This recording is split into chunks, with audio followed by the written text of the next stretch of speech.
الحمد لله نحمده ونستعينه ونستغفره ونؤمن به ونتوكل عليه ونعوذ بالله من شرور أنفسنا ومن سيئات أعمالنا من يهد الله فلا مضل له ومن يضلل فلا هادي له نشهد أن لا إله إلا الله وحده لا شريك له ونشهد أن سيدنا ونبينا ومولانا محمدا عبده ورسوله صلى الله تعالى عليه وعلى آله وأصحابه وأتباعه وأزواجه وذرياته وبارك وسلم تسليما كثيرا كثيرا أما بعد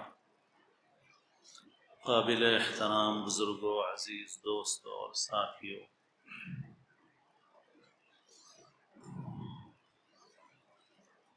اللہ تعالی نے قرآن مجید میں ارشاد فرمایا ہے: اعوذ باللہ من الشیطان الرجیم، بسم اللہ الرحمن الرحیم، یا ایہا الذین آمنوا اتقوا اللہ وکونوا مع الصادقین۔ اے ایمان والو، اللہ سے ڈرو، تقوی اختیار کرو اور صادقین کے ساتھ، سچوں کے ساتھ ہو جاؤ۔ انسان کی زندگی پر جو سب سے زیادہ اثر پڑتا ہے وہ صحبت کا پڑتا ہے، یعنی جن لوگوں کے ساتھ رہتا ہے انسان، ان کے اثرات اس کے اوپر پڑتے ہیں۔ اسی وجہ سے دین میں خاص حکم دیا گیا اس بات کا کہ نیک لوگوں کی صحبت اختیار کی جائے اور بری صحبتوں سے پرہیز کیا جائے۔ اللہ کے رسول صلی اللہ علیہ وسلم نے ایک حدیث شریف میں اچھی صحبت کی مثال عطار سے دی ہے، عطر بیچنے والے سے۔ یعنی اچھی صحبت ایسی ہے جیسا کوئی آدمی کسی عطر فروش کے پاس بیٹھے، خوشبو بیچنے والے کے پاس بیٹھے، اس کے پاس بیٹھتا ہے تو ہو سکتا ہے کہ اس سے کچھ خوشبو بھی حاصل کر لے، خرید لے یا وہ دے دے خوشبو، اور نہیں تو کم سے کم درجے میں یہ ہے کہ خوشبو اس کو آتی رہے گی، خوشبو سونگھتا رہے گا مفت میں۔ اور بری صحبت کی مثال دی ہے کہ جیسے کوئی لوہار کے پاس بیٹھے، جس کے پاس آگ جل رہی ہے اور اس کے اوپر وہ لوہے کو تاپ رہا ہے اور آگ دہک رہی ہے، تو اس سے کچھ نہ کچھ شرارے، چھوٹی چھوٹی چنگاریاں اس سے نکلتی رہتی ہیں، دھواں نکلتا رہتا ہے۔ تو کبھی کوئی چنگاری لگ گئی تو کپڑا جل جائے گا، بدن جلے گا، اور اگر کچھ نہیں تو دھواں تو بہرحال ملے گا۔ تو ایسے ہی فرمایا کہ بری صحبت کے اثرات انسان کے اوپر پڑتے ہیں۔ تو اچھی صحبت کا بھی اثر ہے، بری صحبت کا بھی اثر ہے، اسی لیے ماحول کو اچھا بنانا بہت ضروری ہے۔ آج کے زمانے میں جو ایسے قوانین بنائے جا رہے ہیں کہ ہر انسان آزاد ہے، اگر اس طرح کی اتنی آزادی دے دی جائے جس کے اوپر کوئی حد نہ ہو، تو پھر ماحول، معاشرہ خراب ہوتا جائے گا، بگڑتا جائے گا۔ کسی فرد کی ایسی آزادی کہ جس کی وجہ سے پورے معاشرے کو اس کا نقصان پہنچے، ظاہر ہے کہ یہ قابل قبول نہیں ہو سکتی۔ تو بہرحال ماحول کی بڑی اہمیت ہے، صحبت کی بڑی اہمیت ہے۔ اللہ کے رسول صلی اللہ علیہ وسلم سے حدیث شریف میں پوچھا گیا کہ من نجات یا رسول اللہ، اے اللہ کے رسول صلی اللہ علیہ وسلم، نجات کیا ہے؟ نجات کیا ہے یعنی نجات کا راستہ کیا ہے؟ تو آپ صلی اللہ علیہ وسلم نے فرمایا: املک علیک لسانک ولیسعک بیتک وابکی علی خطیئتک، کہ اپنی زبان اپنے قابو میں رکھو، اور دوسری بات فرمائی تمہارا گھر تمہارے لیے کشادہ ہو، یعنی بغیر ضرورت کے گھر سے باہر ادھر ادھر وقت مت گزارو۔ اس لیے حکم دیا گیا یہ کہ انسان اگر باہر رہتا ہے تو باہر کے بہت سے اثرات سے متاثر ہوتا ہے۔ آج ہمارے بچوں اور نوجوانوں کے اندر جو خرابیاں آتی ہیں وہ صحبت سے آتی ہیں۔ گھر کشادہ ہو، یعنی گھر کے اندر زیادہ سے زیادہ رہے، آدمی باہر نہ جائے تو بہت سارے فتنوں سے، خرابیوں سے محفوظ رہتا ہے۔ لیکن اس وقت خاص طور پر ہمارے نوجوانوں میں بہت ساری خرابیاں پھیل رہی ہیں۔ بری صحبتوں کے نتیجے میں پہلے چھوٹی خرابی میں پڑتا ہے، پھر بڑی خرابی میں پڑتا ہے انسان۔ مثلاً پہلے سگریٹ پیتا ہے، پھر خدا نخواستہ بری صحبتیں مسلسل جاری رہیں تو اس سگریٹ میں کچھ ملا کے پینا شروع کر دیتا ہے۔ کبھی شروع میں اسے خبر ہوتی ہے، کبھی نہیں ہوتی، کبھی یہ سوچتا ہے کبھی ایک مرتبہ استعمال کر کے دیکھوں کیا ہے، تو اس طرح سے برائی کے راستے پہ لگ جاتا ہے۔ سگریٹ ہی کی طرح حقہ ہے، حقہ پینا سگریٹ پینا ایک ہی جیسی چیز ہے، لیکن وہ بری صحبتوں کا وہ چیزیں ذریعہ بن جاتی ہیں۔ آج کل بہت سی سماج میں ایسی چیزیں ہیں کہ جو ایک حد تک تو اپنے اندر جواز رکھتی ہیں، لیکن وہ بہت سی خرابیوں کا ذریعہ بن جاتی ہیں۔ جیسے بیوٹی پارلر ہے کہ ان کے اندر جو خوبصورتی کے طریقے اختیار کیے جاتے ہیں اس میں جائز طریقے بھی ہیں اور ناجائز طریقے بھی ہیں، لیکن ایک بڑا نقصان اس کا یہ نظر آتا ہے کہ وہاں بری صحبتیں ملتی ہیں۔ لڑکیوں کے لیے بھی جیسے نامحرموں سے پردہ اہم ہے، ایسے ہی ایسی لڑکیوں اور عورتوں سے بھی دور رہنا ضروری ہے جن کے اخلاق کا اطمینان نہ ہو۔ اسی وجہ سے قرآن مجید میں جو پردے کے احکام ہیں اس کے اندر جو استثناء بیان کیا گیا کہ عورت جو ہے وہ شوہر کے سامنے نکل سکتی ہے، خسر کے سامنے نکل سکتی ہے، باپ کے سامنے، چچا کے سامنے وغیرہ، یہ سارے احکام بیان کر کے اخیر میں اس آیت میں فرمایا او نسائہن، اور اپنی عورتوں کے سامنے نکل سکتی ہے۔ تو وہاں پر یہ نہیں فرمایا عورتوں کے سامنے، بلکہ فرمایا اپنی عورتوں کے سامنے۔ تو وہاں بھی مفسرین نے لکھا ہے کہ اس سے معلوم ہوا کہ عورت کو اجنبی عورتوں سے بھی احتیاط کرنا چاہیے، عورت کو اجنبی عورتوں سے بھی احتیاط کرنا چاہیے۔ مولانا عبد الماجد دریابادی، مولانا کہتے ہیں ہم ان کو، مگر وہ بعد میں چونکہ اس لائن میں لگ گئے تو مولانا کہلائے، اور بہت تفسیر بھی لکھی انہوں نے، بہت دینی علمی کام کیا، مگر وہ اصل میں اس زمانے میں علی گڑھ کے BA تھے، گریجویٹ تھے، علی گڑھ سے پڑھے ہوئے، انگریزی اچھی تھی، اور اس زمانے میں ڈگریاں چھوٹی تھیں مگر صلاحیتیں بڑی تھیں۔ BA بھی بہت بڑی صلاحیت والا ہوتا تھا، چنانچہ مولانا کی انگریزی اتنی اچھی تھی کہ مولانا نے جو انگریزی میں قرآن مجید کا ترجمہ کیا اس کا بڑا مقام ہے اس وقت ترجموں میں، مشہور ترجمہ ہے ان کا۔ تو بتانا یہ مقصد ہے کہ مولانا عبد الماجد دریابادی یعنی اصلاً تو مولانا نہیں تھے، وہ اصلاً تو وہ ماڈرن ایجوکیشن سے آئے ہوئے شخص تھے، اور ان کے والد بھی سرکاری عہدیدار تھے، مگر مولانا عبد الماجد دریابادی کی آپ بیتی میں جو انہوں نے اپنی سوانح، اپنی زندگی کے حالات خود لکھے ہیں، اس کے اندر انہوں نے لکھا ہے کہ ان کی والدہ اجنبی عورتوں سے بھی اتنا سخت پردہ کرتی تھی جتنا غیر مردوں سے پردہ کرتی، اجنبی عورتوں سے بھی پردہ کرتی تھی۔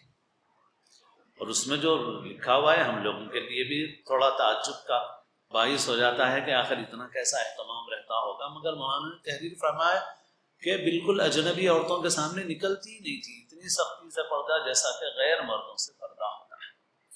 اور حقیقت یہی ہے کہ اگر بری صحبت عورتوں کو عورتوں کی مل جائے تو وہ اتنی خطرناک ہوتی ہے کہ مرد کی صحبت سے بھی زیادہ خطرناک ہوتی ہے۔ اس زمانے میں بھی ہماری بچیوں کے لیے بھی یہ ایک سنگین مسئلہ ہے کہ ہماری بچیوں کو کالجوں میں یا کہیں اور تعلیم گاہوں میں اور اس طرح کی ایکٹیویٹیز میں جو سہیلیاں، جو صحبتیں ملتی ہیں، اس میں جو بگڑی ہوئی لڑکیاں ہوتی ہیں اور غلط صحبتیں ہوتی ہیں، ان کا نقصان کسی غیر مرد سے تعلق سے زیادہ ہوتا ہے۔ اب اس کی تفصیل مناسب نہیں ہے، ورنہ میرے علم میں بہت ساری ایسی باتیں ہیں کہ جو میں ذکر کر سکتا ہوں جن سے اس بات کی پوری تائید ہوتی ہے، اس کا اس پر یقین کا سامان ہوتا ہے کہ بھئی یہ جو سہیلیاں اور صحبتیں ہیں یہ بڑی خطرناک ہوتی ہیں، بہت خطرناک۔ تو بہرحال یہ عرض کر رہا تھا کہ جیسے خوبصورتی کے طریقے اختیار کرنا، چلو ٹھیک ہے، خوبصورتی کے طریقے کچھ چیزیں جائز ہیں اس میں، لیکن عموماً وہ جگہیں بری صحبت کا ذریعہ ہے، اس کی بہت سی تفصیلات ہیں اور ان کا ذکر کرنا اچھا بھی نہیں ہے، مگر پوری واقفیت کے ساتھ کہہ رہا ہوں میں آپ سے کہ بہت بگاڑ کا ذریعہ ہے، بہت بگاڑ کا ذریعہ ہے۔ اچھا خیر، اب بات آ گئی تو درمیان میں یہ بھی عرض کر دوں کہ بھئی خوبصورتی اختیار کرنے کے طریقے شریعت میں ایک حد تک جائز ہیں، مگر اس وقت اس میں جس قدر غلو اور اہتمام ہو گیا ہے یہ کسی بھی اعتبار سے اچھا نہیں ہے۔ ایسے طریقے اختیار کیے جا رہے ہیں کہ بھئی جیسے شادی خانہ بک کیا جاتا ہے ویسے بیوٹی پارلر مہینوں پہلے سے بک کیا جا رہا ہے، اور وہ جو خوبصورتی کے طریقے اختیار کیے جا رہے ہیں وہ اتنے عارضی ہیں، عارضی ہونے کے ساتھ ساتھ مضر بھی ہیں، اتنے عارضی ہیں کہ تھوڑے وقت میں ختم ہو گیا سب، تو سارا چونا مٹی سب ختم ہو گئی تو پھر صورت دیکھنے کے بھی قابل نہیں رہتی، تو کیا کون سی عقل مندی سمجھداری؟ پھر دین کا بھی بڑا نقصان ہے، نمازیں نہیں ہوتی ہیں، ایسے بیوٹی پارلر میں اس طرح کی بیوٹی کے طریقے اختیار کیے جائیں تو اس کے بعد نماز کا کیا سوال ہے؟ نماز پڑھے گی دلہن؟ سوال ہی نہیں پیدا۔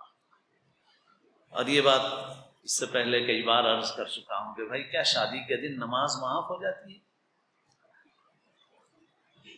اگر ہم لڑکوں سے بھی پوچھتے ہیں، دلہوں سے بھی کہ بھائی کیا ہے نماز ہوتی ہے نہیں ہوتی ہے، ہم اگر سوال کریں اپنے معاشرے کے متعلق کہ شادی کے دن دلہے ہمارے نماز کی پابندی کرتے ہیں، تو ہم لوگ بولیں گے کہ بھائی ہاں کچھ کرتے ہیں اور بہت سارے تو نہیں بھی کرتے ہیں، اور کچھ ہو سکتا ہے کہ 2-4 نمازیں ایک ساتھ ملا کے پڑھ لیتے ہوں۔ لیکن ہم اگر اس سے آگے بڑھ کے پوچھیں کہ ہمارے معاشرے میں کتنی دلہنیں شادی کے دن نماز پڑھتی ہیں، تو اب آپ دیکھ لیجئے کیا جواب ہے اس کا۔ شادی کے دن کتنی دلہنیں نماز پڑھتی ہیں؟ کیسی سنت ہے یہ ہماری؟ کیا حق ہے ہم کو کہ ہم حضور کا ارشاد مبارک لکھیں النکاح من سنتی؟ کیا یہ حضور کی سنت ہے؟ کیا یہ زندگی کا آغاز ہے؟ ایسا نامبارک آغاز، اس کی بھی مبارکبادی دی جائے، اس کو مبارک کہا جائے؟ جو شادی پیغمبر کے طریقے سے اس قدر ہٹ کر ہو اور اللہ اور اس کے رسول صلی اللہ علیہ وسلم کے احکام کی خلاف ورزیوں کے ساتھ ہو، وہ کیسے مبارک ہو سکتی ہے؟ وہ تو انتہائی نامبارک ہے۔ نماز نہیں پڑھ رہی ہے، نماز معاف نہیں ہوتی۔ ہمارے حضرت محی السنہ مولانا شاہ ابرار الحق صاحب رحمۃ اللہ علیہ ایک واقعہ بیان فرماتے تھے، اور ایک حقیقی واقعہ جو حضرت سے تعلق رکھنے والوں میں سے ہے کسی کا، کہ ایک لڑکی کا نکاح ہوا اور وہ لڑکی جب گھر میں گئی اپنے سسرال والوں کے پاس تو اس نے سب سے پہلے داخل ہوتے ہی سلام کیا، السلام علیکم، زبان سے، کیونکہ سلام جیسے مردوں کے لیے ویسے ہی عورتوں کے لیے بھی ہے، عورتیں عورتوں کے پاس جائیں گی تو آنے والے کا کام ہے کہ سلام کرے۔ تو اس لڑکی نے سلام کیا تو لوگوں کو بڑا تعجب ہوا کہ اس لڑکی نے دلہن ہوتے ہوئے سلام کیا۔ پھر اس کے بعد جب نماز کا وقت آیا تو اس نے وضو کی جگہ پوچھی، وضو کیا اور نماز پڑھی، اور پھر اور بھی واقعے کہ اس کے اور پہلو ہیں۔ تو بہرحال حضرت بیان فرماتے تھے کہ ایسی دیندار لڑکی تھی اور گھرانہ ایسا دیندار تھا کہ اس بچی نے شادی کے دن دلہن ہونے کی حالت میں بھی نئے گھر میں جانے کے بعد بھی جگہ پوچھی، وضو کیا، وضو کر کے نماز پڑھی، نماز کا اہتمام کیا۔ اس کے شوہر سرکاری ملازم تھے، رشوت لیتے تھے، تو لڑکی کو اس کی اطلاع ہو گئی تھی، تو لڑکی کو جب کہا گیا کھانا کھاؤ تو اس نے کہا کہ میں کھانا اس وقت تک نہیں کھاؤں گی جب تک شوہر میرے پاس نہ آئے۔ جب شوہر آئے تو اس لڑکی نے کہا کہ مجھے معلوم ہوا ہے کہ آپ اپنی تنخواہ کے علاوہ رشوت بھی لیا کرتے ہیں، اگر ایسی بات ہے تو پھر میں آپ کے گھر کا کھانا نہیں کھاؤں گی، باقی آپ کی خدمت برابر کروں گی، آپ کے حقوق پورے ادا کروں گی، مگر کھانا آپ کے گھر کا میں نہیں کھاؤں گی، میں نے اس کا انتظام اپنے لیے کر لیا ہے، باقی جہاں تک دیگر حقوق ہیں ان کے اندر کوئی کوتاہی میں نہیں کروں گی۔ تو ظاہر ہے کہ دلہن، اللہ کے رسول صلی اللہ علیہ وسلم نے حدیثوں میں فرمایا کہ اخیر زمانے میں ایک عورت پورے خاندان کو دوزخ میں لے جائے گی، پورے گھر کو دوزخ میں لے جائے گی۔ کیونکہ عورتوں کا معاملہ اس کے برعکس ہوتا ہے. عورتیں تو کہتی ہیں کہ بھئی ہماری خواہشیں پوری نہیں ہوتی، کہیں سے بھی لاؤ. آج بھی ایسی صورتحال ہے کہ عورتیں مردوں کو حرام کمانے پہ مجبور کرتی ہیں. مجبور کس طرح سے کرتی ہیں؟ ان کی خواہشیں فرمائشیں اتنی ہوتی ہیں کہ مرد اس کو حلال سے پورا نہیں کر سکتا، مگر وہ کہتی ہے کہ نہیں، ہم کو تو یہ جوڑا چاہیے، ہم کو تو یہ کپڑا چاہیے، ہم کو تو ہر شادی میں اتنی چیز چاہیے. تو لہٰذا مرد جو ہے وہ کماتا رہتا ہے، حلال نہیں ملتا، حرام سے لاتا ہے. لیکن اس لڑکی نے برعکس معامل بات کی تو ظاہر ہے کہ اس کا اثر ہوگا. تو اس شوہر نے اسی وقت توبہ کر لی اور اس نے کہا کہ نہیں، میں وعدہ کرتا ہوں کہ میں اب آئندہ رشوت وصول نہیں کروں گا. تب اس لڑکی نے کھانا کھایا. تو بہرحال بتانا یہ مقصود ہے میرے دوستوں، بات میں سے بات نکل رہی ہے کہ بری صحبتیں بڑی خطرناک ہیں. اور جیسے صحبتیں لڑکوں کے لیے بری صحبتیں خطرناک ہیں، لڑکیوں کے لیے بری صحبتیں میں سمجھتا ہوں اس سے بھی زیادہ خطرناک ہیں، اس سے بھی زیادہ خطرناک ہے. اس کے نتائج اس سے بھی زیادہ برے ہیں.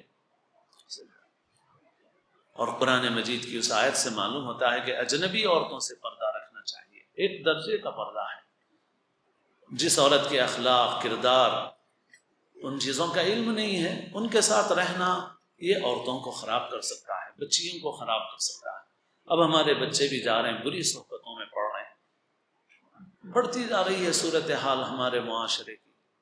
نشے کی عادت جو ہے بچوں میں عام ہو رہی ہے، اور ہر قسم کے طبقے میں عام ہو رہی ہے. سلم بستیوں میں بھی عام ہو رہی ہے، بہت مالدار لوگوں میں بھی عام ہو رہی ہے. اور شراب کی جو پہلے تو یہ تھا کہ بھئی نام سنتے تھے تو کراہت ہوتی تھی، نام سنتے تھے تو کراہت ہوتی تھی، لیکن اب ویسی صورتحال نہیں محسوس ہو رہی ہے کیونکہ بری صحبت کا اثر ہے. ایک آدمی کو شراب سے نفرت ہوتی ہے، وہ ایسے دوستوں کے ساتھ بیٹھا ہوا ہے جو شراب پیتے ہیں، تو شروع میں یہ ہوگا کہ اس کو بہت ناگوار ہوگا، وہ نہیں پیے گا شراب، دوسرے شراب پیئیں گے، مگر آہستہ آہستہ اس کے اندر جو نفرت تھی، کراہیت تھی، جو اس کی بو سے بھاگتا تھا، وہ کراہیت آہستہ آہستہ ختم ہو جائے.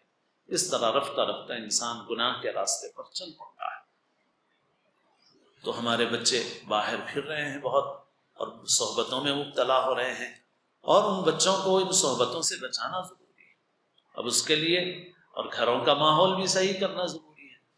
جن لوگوں کو اللہ تعالیٰ نے گنجائش دی ہے ان سے یہ بھی عرض کرتا ہوں میں، جن کو اللہ نے مالی وسعت دی ہے، کہ وہ بجائے فلیٹوں میں رہنے کے زمین پر اپنا گھر بنائیں، کشادہ گھر بنائیں. اور کشادہ گھر کوئی بری بات نہیں ہے. اللہ کے رسول صلی اللہ علیہ وسلم نے وضو کے درمیان جس دعا کی تعلیم فرمائی ہے، اس دعا میں کیا ہے؟ اللہم اغفر لی ذنبی ووسع لی فی داری وبارک لی فی رزقی. اے اللہ میرے گناہ کو معاف کر دیجئے، میرے گھر کو وسیع فرما دیجئے، میرے رزق میں برکت عطا فرمائیے. تو جن لوگوں کی مجبوری ہے وہ تو رہتے ہیں ایسے فلیٹوں میں، جن لوگوں کو اللہ نے گنجائش دی ہے تو وہ ایک زمین والے گھر کے اندر رہیں، جہاں صحن رہے، جہاں بچوں کے لیے کھیلنے کودنے کی جگہ رہے. اور جو کام آدمی صحیح نیت سے کرتا ہے تو وہ کام اللہ کے نزدیک اجر و ثواب کا ذریعہ بن جاتا ہے. جب یہ کام ہم نے اس نیت سے کیا کہ ہم ہمارے بچوں کو باہر کے ماحول سے محفوظ رکھیں گے، بری صحبتوں سے محفوظ رکھیں گے، تو پھر ہمارا یہ خرچ گناہ میں نہیں ہے، عیش و عشرت کے جذبے سے نہیں کیا ہم نے، بلکہ بچوں کی تربیت کے جذبے سے کیا. تو نیت صحیح کرو اور دنیا سے فائدہ اٹھاؤ. قل من حرم زینت اللہ التی اخرج لعباده والطیبات من الرزق. کس نے حرام کیا ہے اللہ کی نکالی ہوئی، پیدا کی ہوئی زینت کو، اللہ کی پاکیزہ روزیوں کو؟ کسی نے حرام نہیں کیا. ہاں، یہ دنیا میں ایمان والوں کے لیے بھی ہے اور آخرت میں خالص ایمان والوں کے لیے ہے. تو بہرحال یہ ہے کہ بری صحبتوں سے بچانا بہت اہم ہے.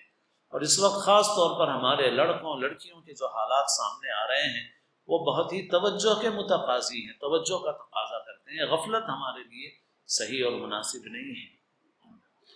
ہم بچوں کو اعتماد زیادہ کر کے نہ چھوڑ دیں، یہ صحبتیں بہت خطرناک ہو رہی ہیں. تو بہرحال انسان کے لیے اچھی صحبت بہت بہترین چیز ہے، اور بری صحبت بہت نقصان دہ چیز ہے، بچوں اور نوجوانوں کے لیے بھی، بڑوں کے لیے بھی، سب کے لیے. ہم سب کو اس کا اہتمام کرنا چاہیے، اور جس قسم کے لوگوں کی صحبت میں بیٹھیں گے اس کے اثرات پڑیں گے. اسی وجہ سے بزرگوں کی نصیحتوں میں ہے کہ زیادہ مالدار لوگوں سے کم ملے آدمی، بقدر ضرورت ملے آدمی. اور آج کل ہماری تقریبات بھی ایک ذریعہ ہے. کاہے کا؟ دنیا کی محبت میں اضافے کا۔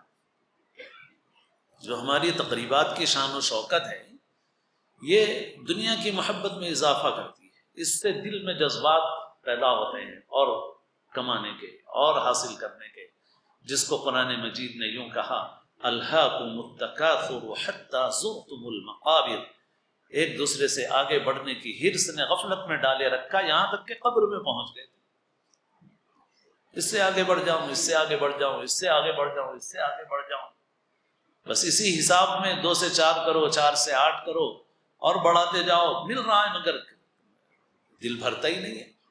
اللہ کے رسول صلی اللہ علیہ وسلم نے فرمایا کہ انسان کی جو ہرس ہے نا، بس قبر کی مٹی اس کا منہ بھرنے والی ہے، قبر کی مٹی کے علاوہ کوئی چیز اس کو بھرنے والی نہیں، اور ہرس۔ تو یہ جو تقریبات ہیں ہماری عورتوں کے لیے بھی بہت مضر ہیں، یہ تقریبات کے بہت سے مفاسد ہیں۔ ہماری عورتیں بھی جب جاتی ہیں دیکھتی ہیں فلاں کے پاس ایسا زیور، فلاں کے پاس ایسے کپڑے، فلاں کے پاس ایسی چیزیں، بس ان کے دل میں بھی خواہشات پڑ گئی۔ یہ خواہشات ہی انسان کو غلط رخ کے اوپر لے کر جاتی ہیں، غافل کر دیتی ہیں، اللہ سے غافل کر دیتی ہیں، آخرت سے غافل کر دیتی ہیں، دنیا میں مشغول ہو جاتا ہے۔ اسی کو فرمایا اس تکاثر کثرت سے ہے، اردو والے بھی جانتے ہیں، زیادہ تکاثر، ایک دوسرے سے زیادہ ہونا، اس سے بھی مال بڑھ جائے، اس سے بھی چیزیں بڑھ جائے، اس تکاثر نے تم کو غفلت میں ڈال کے رکھا، غفلت میں پڑے رہے یہاں تک کہ قبر کے اندر پہنچ گئے، قبر میں پہنچ گئے۔ تو یہ اسی لیے میں کہتا ہوں جاؤ بھائی کم سے کم وقت گزار کے آؤ، زیادہ باتیں مت کرو، کھانے کی باتیں، کپڑوں کی باتیں، گاڑیوں کی باتیں، چیزوں کی باتیں، پیسوں کی باتیں، فلاں اتنے کروڑ کا آدمی ہے، فلاں 100 کروڑ کا آدمی ہے، فلاں 500 کروڑ کا آدمی ہے۔ بھائی جیسے ہی موت آئے گی، جسم سے جان نکل جائے گی، روح نکل جائے گی اور لاش پڑی ہوئی رہے گی، تو 1000 کروڑ کا آدمی ہو یا فٹ پاتھ پہ مرنے والا فقیر ہو، دونوں کی لاش برابر۔ پیسہ میرا کچھ بھی نہیں ہے، میں اگر 1000 کروڑ کا آدمی تھا، میری جیسے ہی جان نکلی تو میری انگوٹھی پر بھی میرے بچوں کی نظر ہے، میری گھڑی پر بھی میرے بچوں کی نظر ہے، میری چابیوں کی فکر ہے، میرے ڈاکومنٹ کی فکر ہے، میرے کاغذات کی فکر ہے، میرے لاکر کی فکر ہے، میرے بینک اکاؤنٹ کی فکر ہے۔ وہ کہاں ہے اس کی فکر ہے سب کو، میرے وارثین کو۔ سب ختم ہو گیا، میرا کچھ نہیں رہا، جیسے ہی مر گیا انسان ختم، مال اس کا نہیں ہے، ختم ہو گیا۔ ایک بزرگ ایک شخص کے پاس بیٹھے ہوئے تھے، اس کا انتقال ہو گیا، چراغ تھا، چراغ بجھا دیا، کہا کہ دوسرا تیل لے آؤ، چراغ جلاؤ۔ لوگوں نے کہا کیوں؟ کہا کہ بھئی اب یہ اس کا چراغ نہیں رہا، اس کے وارثوں کا ہو گیا، احتیاطاً ہم اپنا چراغ جلا لیتے ہیں بجائے اس کا چراغ جلا لیتے ہیں، مال تو دوسروں کا ہو گیا۔ یہ تذکرے ہمارے اندر دنیا کی محبت کو بڑھاتے ہیں، اس لیے غافلوں کی صحبت، دنیا کی ہرس رکھنے والوں کی صحبت، دنیا کے پیچھے بھاگنے والوں کی صحبت ہمارے اندر بھی وہ مزاج پیدا کرے گی۔ اب ہماری بھی فکریں نماز سے زیادہ، تلاوت سے زیادہ، ذکر سے زیادہ، نیکیوں کے کام کرنے سے زیادہ ہماری بھی فکریں یہ ہوں گی کہ بھائی چلو ہم بھی آگے بڑھیں، آگے بڑھیں۔ اور شیطان شروع میں یہ بولے گا کہ اس سے بہت اچھے کام کرو گے، دین کے کام کرو گے، فلاں کام کرو گے۔ بھائی جتنا اللہ نے دیا ہے اتنے میں جتنا ہو سکے کر لو، تھوڑے پر بھی اللہ بہت عطا فرمانے والے ہیں۔ تو بہرحال اللہ تعالی ہم سب کو اپنے نیک بندوں کی محبت نصیب فرمائیں، نیک بندوں کی صحبت نصیب فرمائیں، ہم بڑوں کی بھی اور ہمارے بچوں کی بھی اللہ تعالیٰ بری صحبتوں سے اور بری صحبتوں کے اثرات سے حفاظت فرمائیں، خاص طور پر ہمارے نوجوان بچوں کی، ہماری نوجوان بچیوں کی، ہماری بیٹیوں کی اللہ تعالیٰ پوری حفاظت فرمائے، تمام دنیا کے مسلمانوں کے ایمان کی، جان کی، مال کی، عزت و آبرو کی اللہ تعالیٰ حفاظت فرمائے، اس امت کی ہر طرح سے حفاظت فرمائے، ہم سب کو اپنے اپنے وقت پر حسن خاتمہ نصیب فرمائے۔